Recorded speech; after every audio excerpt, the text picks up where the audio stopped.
বিয়ের প্রতিশ্রুতি দিয়ে এক তরুণীর কাছ থেকে অর্থ আত্মসাতের অভিযোগ করা প্রতারণার মামলায় কণ্ঠশিল্পী মাইনুল আহসান নোবেলের জামিন মঞ্জুর করেছেন আদালত।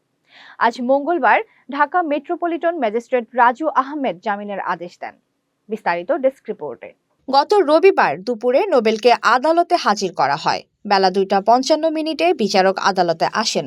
পরে তিনি মামলার বাদীর উদ্দেশ্যে বলেন, আপনারা কি আপোষ করতে চান? বাদী বলেন, জি চাই। পরে বিচারক উভয় পক্ষের আপোষের শর্তে 1000 টাকা মুচলেকায় জামিন মঞ্জুর করেন। ঘরে বা ইন্ডাস্ট্রিতে মেগনা স্টার কেবলস, বিশুদ্ধ কপারের নিরাপদ কেবলস, আপনার নিরাপত্তার সঙ্গী।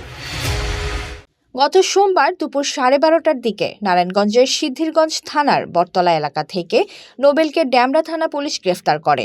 মামলা সূত্রে জানা গেছে, গত বছরের 13 আগস্ট মাইনুল আহসান নোবেলের বিরুদ্ধে ঢাকার সিএমএম আদালতে এক তরুণী মামলা করেন। আদালত মামলাটি পুলিশ ব্যুরো অফ ইনভেস্টিগেশনকে তদন্ত করে প্রতিবেদন দাখিলের নির্দেশ দেন।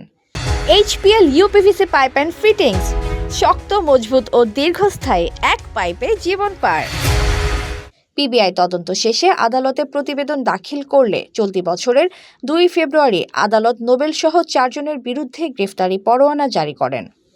মামলার অন্য আসামিরা হলেন মাইনুল আহসানের স্ত্রী, তার মা নাজমা হোসেন ও তার সহকারী মুনেম শাহ শৌমিক।